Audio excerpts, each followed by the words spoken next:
Troubled Shared. This is a podcast where two comedians try and heal the world by solving one of your troubles one at a time. My name is Johnny Cochrane, and I'm joined by none other than Trouble herself. It's Twayna Mayne. How you doing, Twayna? I'm good. I'm all right, Johnny. How are you? Well, I'm interested. You just channeled your inner T-Rex there. There was a roar into the night sky, or Sloth from the Goonies, maybe that kind of noise. Was that what you were going for? A bit of both. I was a bit confused how to speak. I've been doing it my whole life, and all of a sudden, it's just left me. Especially, is it really important when you're doing a podcast to lose the ability to speak? I find. Well, we could just incorporate it into like a little feature of the pod where Twayna does popular characters from children's movies from the 80s, and you have to guess what it is.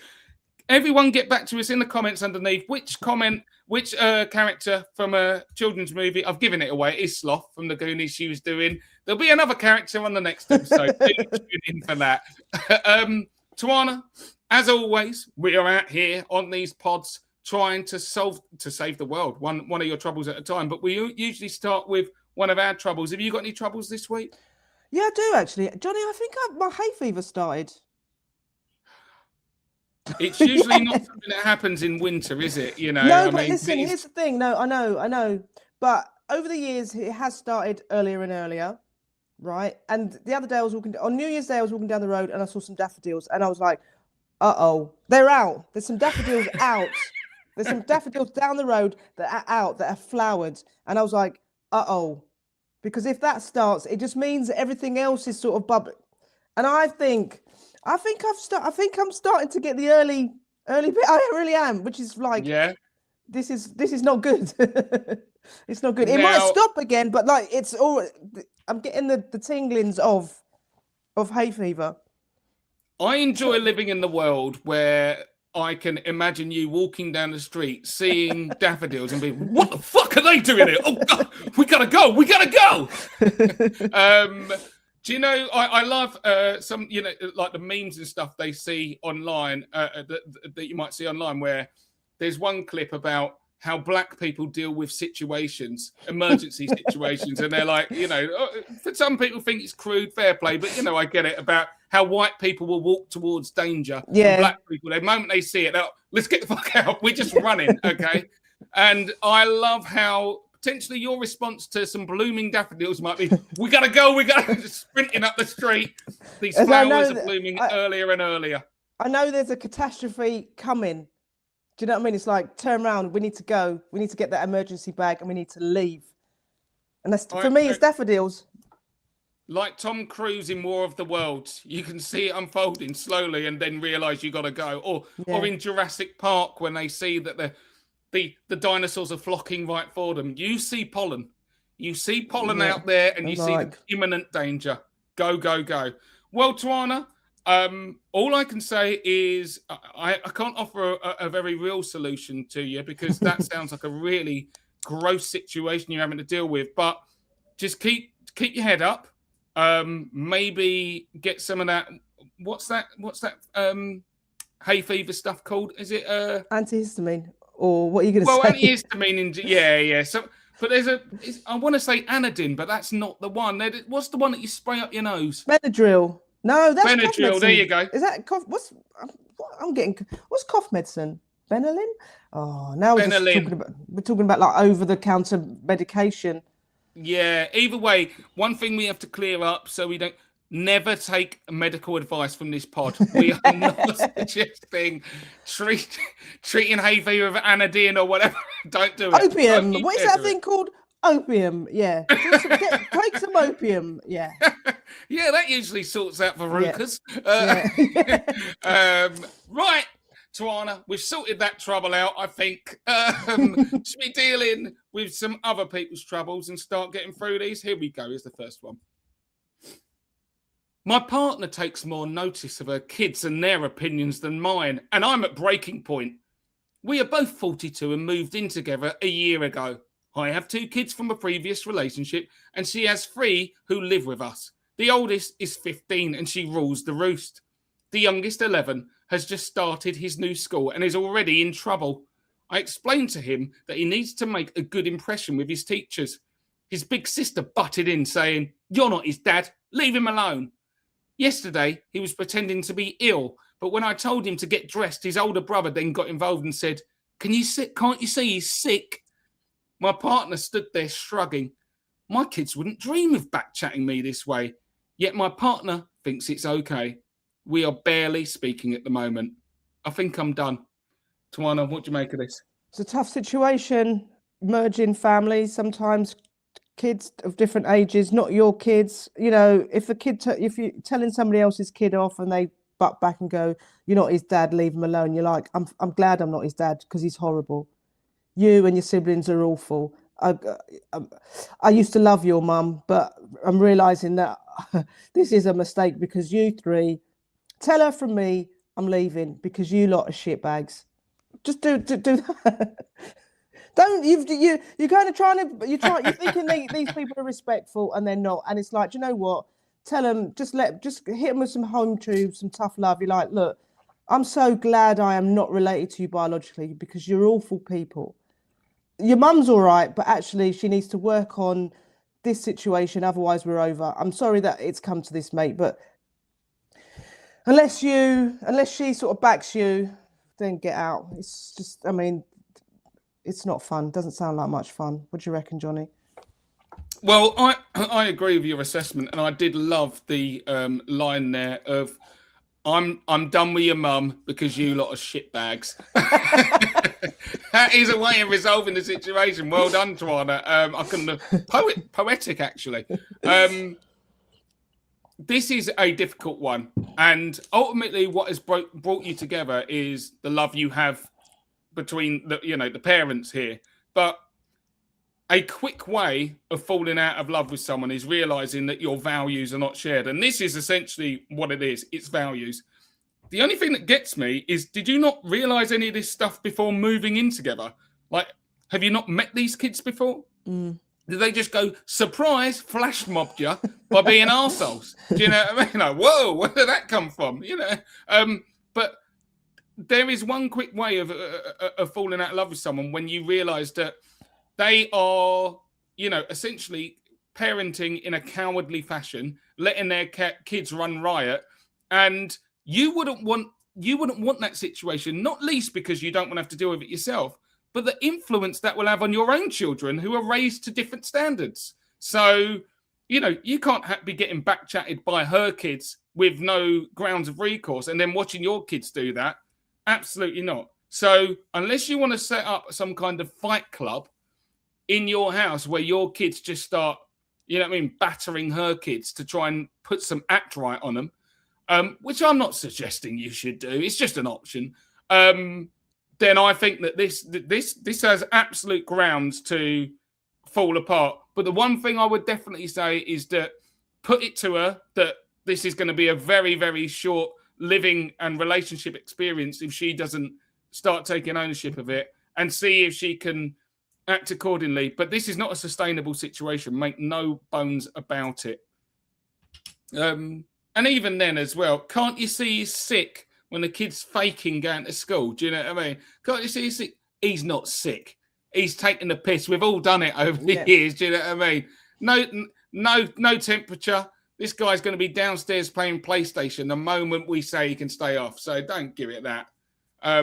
But I would also use my knowledge of the animal kingdom to inform this situation. They say if you're getting attacked by a pack of wolves, go for the leader, because the other little ones are a bit more cowardly. And if you go for the apex, so if the 15-year-old girl is ruling the roost, you have to send someone in to take her down first. Do you know what I mean? So I don't know what a 15-year-old girl's into at that point. Take her phone, you know what I mean? That can go out the window or something like that. You know what I mean? Break her spirit, and then the rest of them will all fall in line. So yeah, that's what I would say. Go after the head wolf. Have we nailed that, Trouble? I think that's perfect, Johnny. But they're all shitbags. So yeah, absolute shitbags. And don't actually lob her phone out the window. I'd rather you break up with her mum than get yourself in some kind of criminal issues there. Just get rid. Right. Next trouble. My husband has a good relationship with his siblings, particularly his younger sister. While she's also a good friend of mine, I have come to realise that I'm jealous of their bond and can feel sidelined by them at times. I feel that he values her opinion sometimes more than mine, and when they start a conversation, it's hard to get a word in edgeways. When my sister-in-law comes over, she will say hi to me and make a beeline for my husband. When he isn't home, we have a good time together, but I feel that she would rather be with her brother than me. I would like to feel less left out and jealous. Johnny? Well, this is a bit of a tricky one, really, because I would say that this person's feelings are valid. Like, you can feel in any social situation where you feel a little bit left out, especially if you feel like a background character. But it is a brother and sister relationship. You know, this isn't Pam in work who's hanging behind after work having cocktails with your husband. It's his sister, and for many people, their siblings will be the closest relationship they'll have on this planet. So I would frame it in a little bit of a different way, where it's not that you're trying to almost break them up, and it's more that you want to become, closer to both of them. But I think you also have to understand that you might not end up being as close as a brother and sister. You're going to have a slightly different relationship with her than she's going to have with her brother. But yeah, overall, I don't feel like. I think that you can absolutely feel like this, but don't make yourself an arsehole out of this situation. She might want to hang out with her brother more than you, but until you say that she's, being nasty to you, which it doesn't sound like she is, and you're just going to have to crack on with this a little bit and maybe get some more mates of your own, or get a surrogate brother, and then you can make. You know what I mean? Just find someone out there. But there's probably an internet listing in 2026, looking for a surrogate brother. Do you know what I mean? Looking for someone just to pretend to be my brother who can come round and make my husband and his sister jealous. That sounds like the best way of attacking this problem. What do you reckon, Twayna? It's I know people who are like best pals with their siblings. It happens. That's what this is. This is the only odd. It's not odd. It's just that they're best pals and they happen to be siblings as well. But the fact is, you're married to one of them and you're also probably having sex with one of them. She's not having sex with her brother. So the relationship is totally fine. Do you know what I mean? It's just I'm just sorry you cleared it up. She's having sex with the husband, isn't she? Not the sister. Yeah. I didn't know what kind of EastEnders narrative you were running. Cool. Yeah, so it's so you're like, your relationship is a different relationship with with this man. Like, do you know what I mean? Would you be feeling jealous if he was best mates with his younger brother? Is it just because it's another woman? I'm not sure what this is, but the thing is, their relationship, I would hope, and I would guess, is purely platonic, and they've known each other for most of their lives, and one of them all of their lives. Do you know what I mean? It's like it's the longest relationship she will probably have with anybody in her entire. I'm talking about the sister now. Like in her entire life will be with like your husband, and they get on. So I think about it in a slightly more rational, sensible way. I don't think there's anything to fear here, to be honest. It just feels like maybe it just feels a little bit unusual because you're like, well, maybe you should have outgrown each other. It's like they get on. Let them just get on. We don't get on with that many people as adults. And if you can get on with one of your siblings into adulthood, that's even better. Exactly. I mean, it was you that started to introduce the Game of Thrones style potential incest storyline here. I don't think they're shagging. You always need one incest storyline in at least one podcast record of a trouble shared. I think that's what we need now, Johnny. Sometimes we're talking about drugs in garages and all sorts, but like, where's the incest? Yeah. We'll just clear that up. Twayna's cleared it up for you. I don't think there's incest, so crack on with it. I mean, the most she even put out there was, I feel a little sidelined at times. And then Twayna's put that little seed of doubt into your mind now that he might be knobbing his sister. But it's probably not. So go with it and stop trying to ruin one of the support networks that your husband has, when in reality, as you said, the world is tough. And if you've got a supportive family member that they're still close to, you should embrace it and support each other. So that's another trouble sorted out. 2 down, Twayna, we're on a roll. Here we go. Whenever my boss gets drunk at work events, he kisses me. The next day, he acts like nothing has happened. I feel really uncomfortable and confused about this. I'm a 30-year-old straight guy, and I live with my girlfriend. He's about 40 and is married with kids. The first time it happened, we were out celebrating a team account win. He gave me a big bear hug and kissed me on the cheek, saying, "I bloody love you." It felt a bit off, but I put it down to too much Prosecco. Then it happened in the pub after work, and again at another team event. The third time, he actually took my head in his hands and gave me a big smacker on the lips, then laughed it off. He doesn't do this with anyone else. Does he think I'm gay? Or is he? I'm worried my colleagues will think something is going on between us. However, I'm too scared to say anything to him in case I embarrass him or lose my job. It's making me dread going to after-work events. And now I try to avoid being alone with him after work. Maybe I'm just overreacting. What do you reckon, Twayna? I reckon the next time your boss does this, tweak his nipples, slap him around the side of the face and say, "Enough," and then see where it goes from there. Up the ante, come on. You don't want to lose your job, but obviously there's something going on. So, use it to your advantage, but also maybe warn them off at the same time. You're not quite sure what's going on. You don't want to be involved. You've got a girlfriend. You sort of seem to be in a happy relationship with somebody else. And you said that you're not gay. So it kind of needs to be nipped in the bud, to be honest. But I also think you should just play back as well. Just sort of go tease him a little bit with it. And then, no. Yeah. So a little bit of a come on and a little bit of a no. Like tickle his balls and then push him away. Yeah. Classic. Get out of it. Yeah. No, I was thinking kind of similar as well. You might have to test his boundaries. Next time he puts a smack on you, just put a bit of tongue in there. Yeah. Put a bit of tongue in and say, "Did you like that?" Yeah. And then if he does, I go, "Whoa, what were you doing, boss?" Yeah. That was a test. That was a test all along. What's wrong with you? I'm one of your employees. No, what I would say though, on a serious note, is this is the kind of thing that gets overlooked quite quickly in these kinds of settings. A lot of guys will, certainly when drunk, and I've done it myself, so I'm not speaking from a place of a lack of knowledge.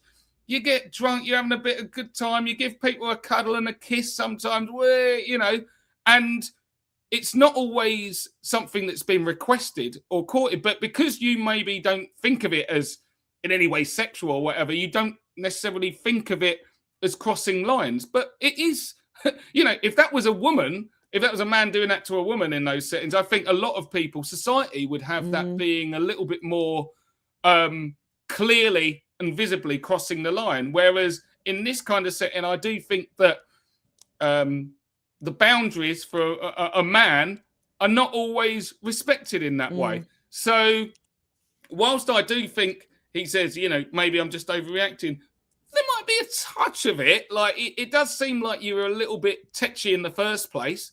Like, you could have shook it off in one way. But when this guy's relentlessly doing it, you've got every right to set your boundaries out and say, "Can you stop kissing me? Because I just it just makes me feel uncomfortable." Yeah. Do you know what I mean? And I'm not going to the fucking pitch and putt with you on Christmas to junkyard golf if I'm going to end up getting French kissed on the 18th hole. That wouldn't happen because there's only 9 holes in junkyard golf. But you understand. I've used a little bit of creative liberty. So yeah, I think you've got every right to set your boundaries out a little bit. And if you do it in that way, rather than "I'm about to go to the press about this," then I don't think you will lose your job.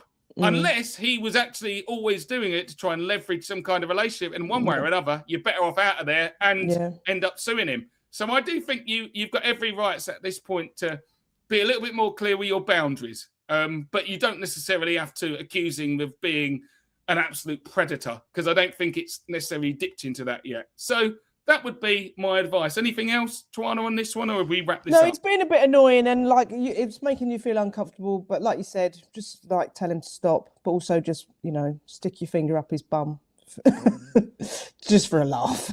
Yeah. And then say, don't ever do that again. You know, don't ever kiss me again, stick your finger up his bum, and then say, you know, just confuse him all the way through.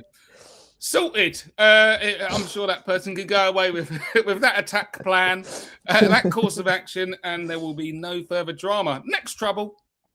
Recently, I have become upset about past... Right, let me start again. Recently, I've become upset about past colleagues who were once friends or housemates ghosting or ignoring me on social media. I worked abroad with these colleagues when I... What? I can't read back to Europe. When I moved back to Europe with my husband, where we began a family and went off the radar for a few years. Since then, I have found out that old colleagues and former housemates have unfriended me on Facebook. On top of that, my other former housemate, who I was fairly close to, has ignored my recent Facebook friend request and messages. Being ignored or ghosted when I haven't technically done anything mean or bad is hurtful. And the fact that it's a handful of people who have done so hurts even more. I'm at a loss at what to do. I'd probably start by not using Facebook anymore. Yeah. For fuck's sake, who's still on that? Who's still judging their own social, proficiency and social networking by how many Facebook friends you've got? If you are, that's probably why you got no mates on there. You're probably poking these people, aren't you? Sticking pokes in there. Hello, remember me? No, get out of it. It's what I would say, and a genuine one, is I think people need to start accepting that some people will move out of your life a little bit more. Sometimes people need to have it as a constant referendum on how popular they are by the fact that they can retain kind of connections. But the reality is, and I'll tell you this now, I'd like to think of myself anyway as quite popular. I've never struggled making friends.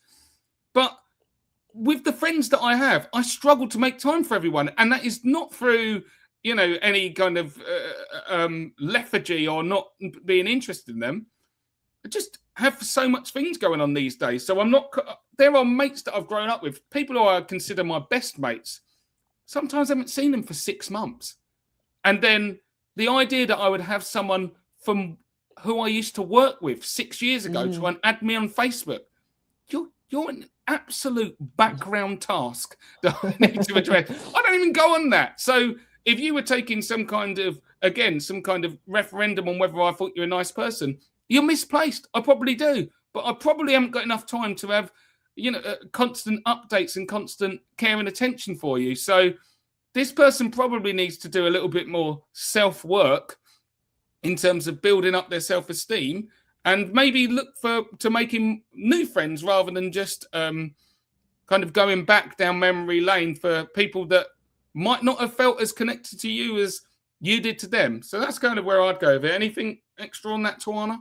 I like how this person was once on Facebook, that they themselves has gone off the radar because they've went off and moved back to another country, had their own family, and then at some point have gone, I'm going to log back into Facebook, and it's expecting everything to still be the same. It's just like, come on.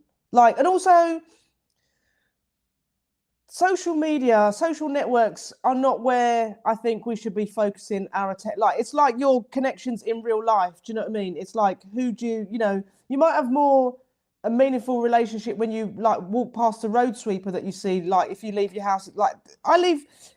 On some days when I leave to go to work, 8:30, there's a road sweeper. I say hello to him every morning. Do you know what I mean? It's just I have more to do with him than some people who I follow online. Do you know what I mean? It's just social networks are trash, and we're in the future now. We need to be leaving that all behind. But also, like you've said, you've gone off the radar. People have moved on from you, mate.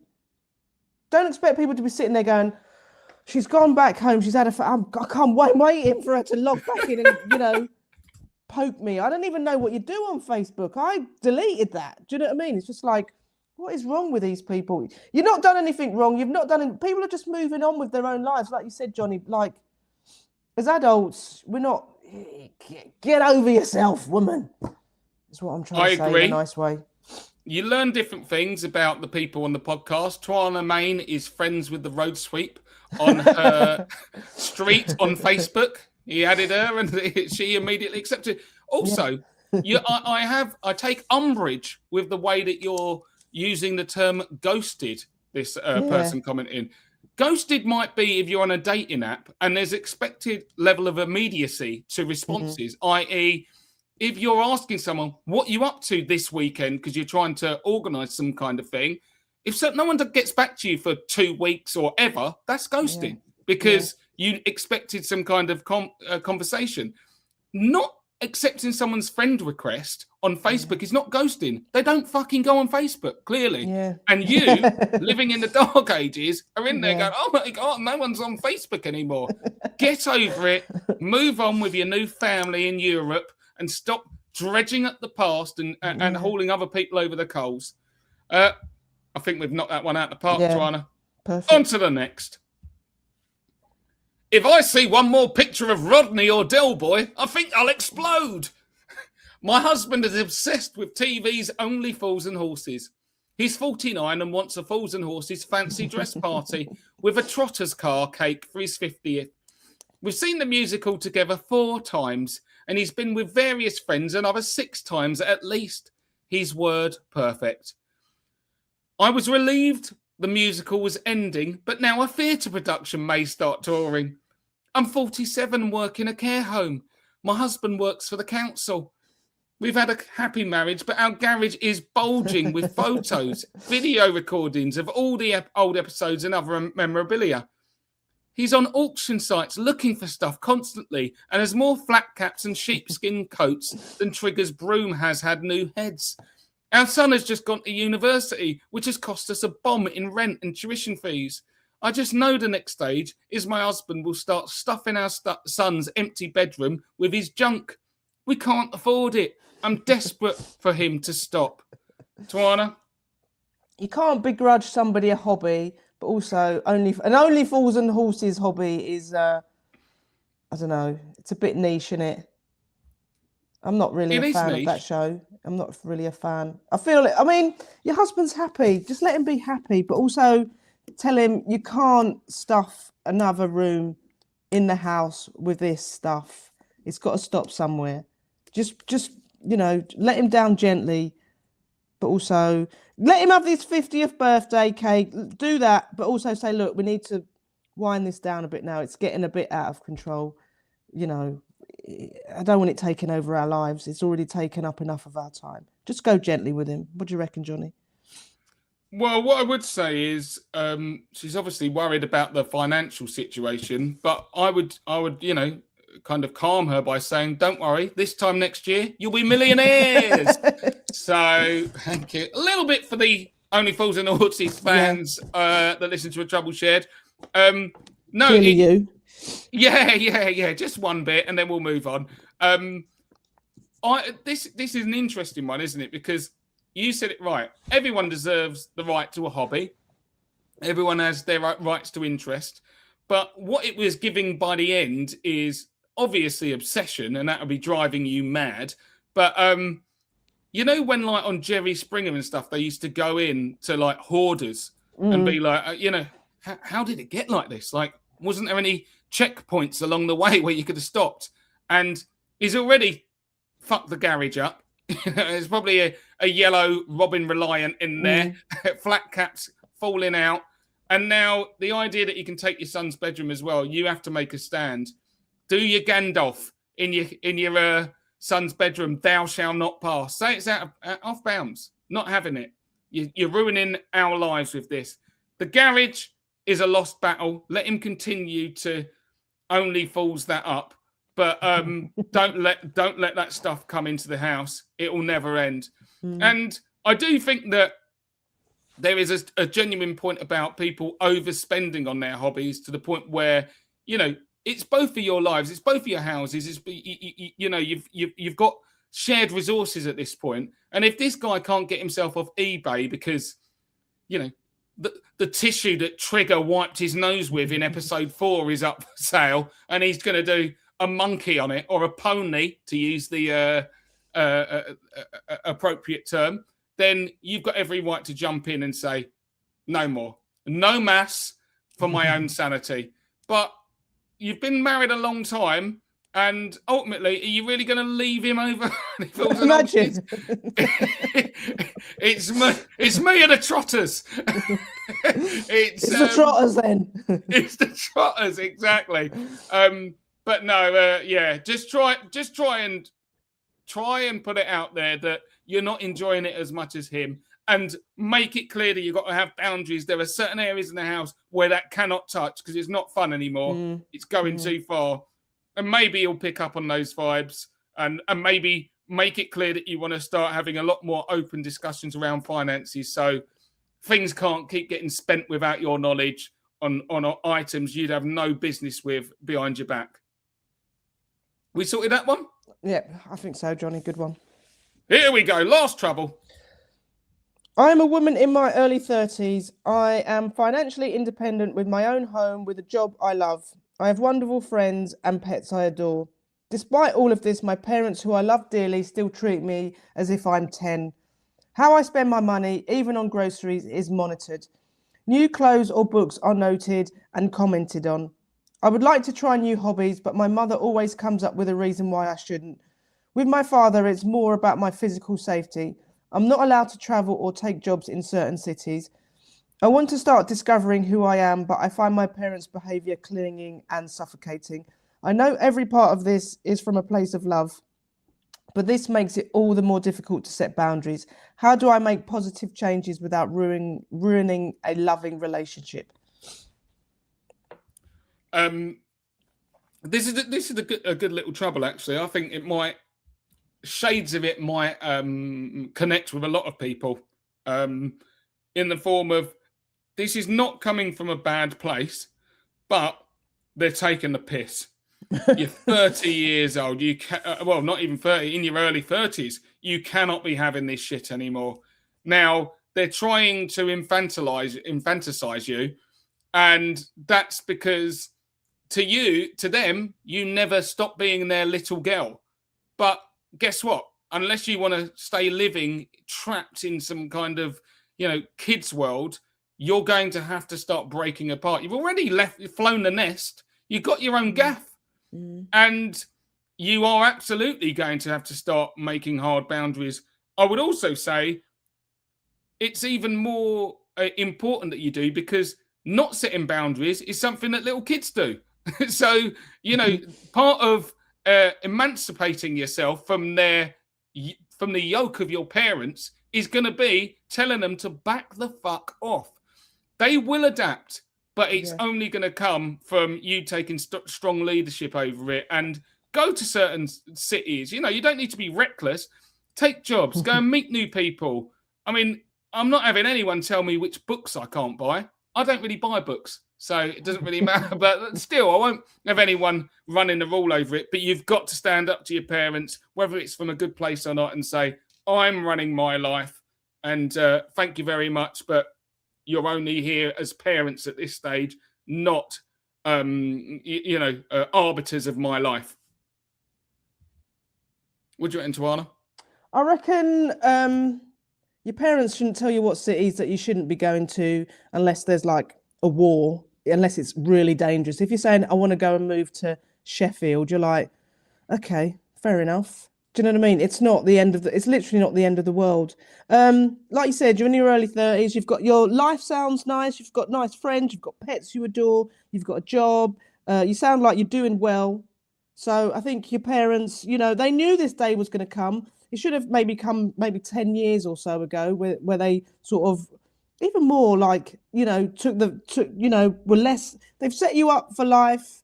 Like, you sound like a confident an adult. Do you know what I mean? It's like, you're doing well in life. They don't need to be that protective of you. And it's not, you're not going to ruin a relationship when you're going to turn around and say to your parents, I'm staying out. I don't even live with you anymore. Why are you tracking my phone, you freaks? Let me be. I'm an adult woman. You don't even know half the stuff I'm getting up to because I don't tell you, but I'm a freak. Do you know what I mean? It's like, I'm sure none of that's happening, but they just need to let you just be yourself. Do you know what I mean? And it's not going to ruin a loving relationship. They're being overbearing, and it needs to stop. And if they're gonna like emotion, if this is tied to like them sort of being emotionally blackmailing you and like getting to it, it's like, well, cry it out, mum, cry it out, dad. I'm going. Do you know what I mean? It's like you have to set those boundaries, because it sounds like you're not really happy about this little part of your life. So you want the change, and they need to have the change. Yeah, you could always like throw them in at the deep end as well. Like start suggesting things you're not even doing, just to really rock their world, so they back off. Just be like, when next time your mum and dad's over, Mum, you haven't seen my crack pipe, have you? I think the guy I was shagging last night moved it. Yeah, thinking about getting a dog. Yeah, XL bully. Yeah. It should keep me nice and safe. That kind of go in at the deep end. You can't do that. I can do what I want. And then when you actually reveal what you're really doing, it'll be like a swim in a lake for them. Do you know what I mean? Oh, I stayed out till 2 at a nightclub. Oh, right. Maybe that's a bit more palatable than what you were lying to us. So maybe over project anarchy in your life. And then when you scale it back to just a basic level of independence, it'll be a lot more palatable for them. Yeah. And that's the way we can sort that out. Perfect. All done, Twayna? Perfect. Yeah. Another episode down. Oh, what's that? The sunshine, and the world feels like it's a better place. More troubles solved, and the world is slowly healing itself. Thank you as always for listening to this. You can get us on our socials at @Johnny_Cochrane and at Twayna Mayne. Even drop us a trouble that we can involve on this very podcast. And until that time, on the next podcast, which does come out Tuesday at 9 a.m., all that's left for me to do is say, a trouble shared is a trouble halved. Bye-bye.